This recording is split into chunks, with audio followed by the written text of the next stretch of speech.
अस्सलामु अलैकुम वरहमतुल्लाहि ताला वबरकातुहू। हमारे बहुत से अहबाब बार बार ये इसरार कर रहे हैं कि गुस्ल करने का सही तरीका, मसनून तरीका जो सुन्नत के मुताबिक हो वो बताया जाए।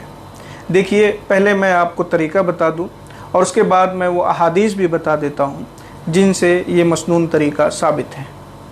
तो गुस्ल करने का जो सही तरीका है वो ये है कि अगर आप बाल्टी में पानी भरकर गुस्ल कर रहे हैं तो सबसे पहले आप मग लें, मग से बाल्टी से पानी निकालें और अपना दोनों हाथ 3 मरतबा धुल लें।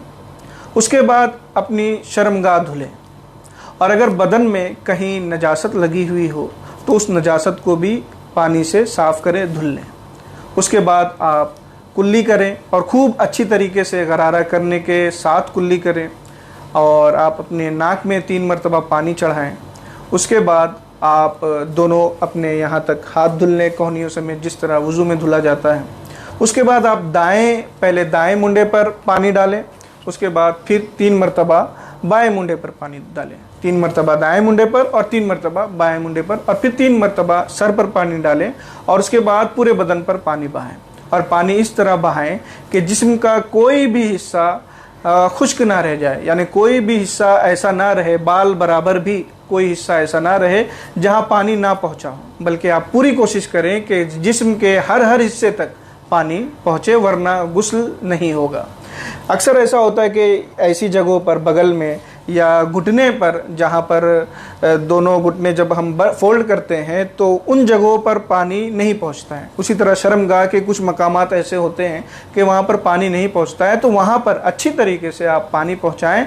अगर बाल बराबर भी कोई हिस्सा पानी पहुँचने से रह गया तो आपका गुस्ल नहीं होगा। अब आइए उन रिवायतों को भी सुन लेते हैं जो गुस्ल करने के ताल्लुक़ से मरवी हैं।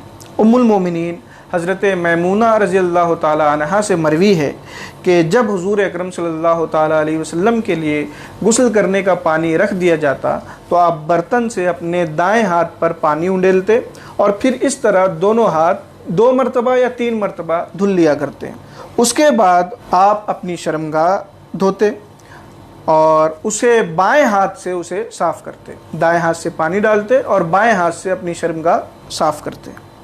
उसके बाद अपने हाथ वो हुज़ूर अकरम सल्लल्लाहु ताला अलैहि वसल्लम ज़मीन पर मारते और उसे रगड़ कर धुल लेते। फिर क्या करते? फिर आप कुल्ली करते और नाक में पानी चढ़ाते।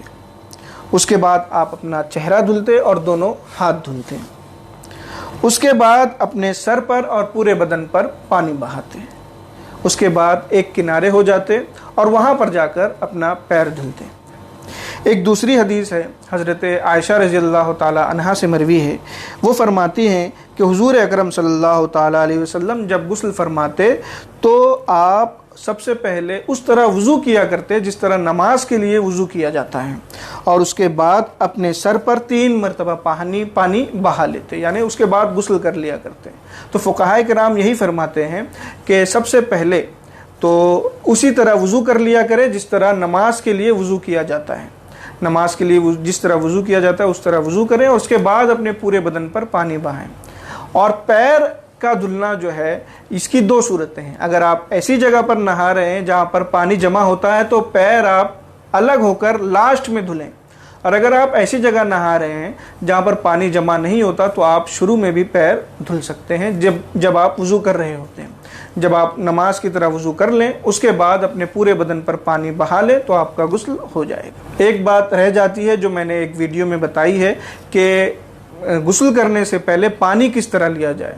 आप पानी किसी मग से ही निकालें। अगर आप डायरेक्ट बगैर हाथ धुले बाल्टी में अपना हाथ दाखिल कर देते हैं तो पूरा बाल्टी का पानी माए मुस्तमाल हो जाएगा और उस पानी से अगर आप गुस्ल करेंगे तो आपका गुस्ल नहीं होगा। अस्सलामु अलैकुम व रहमतुल्लाहि।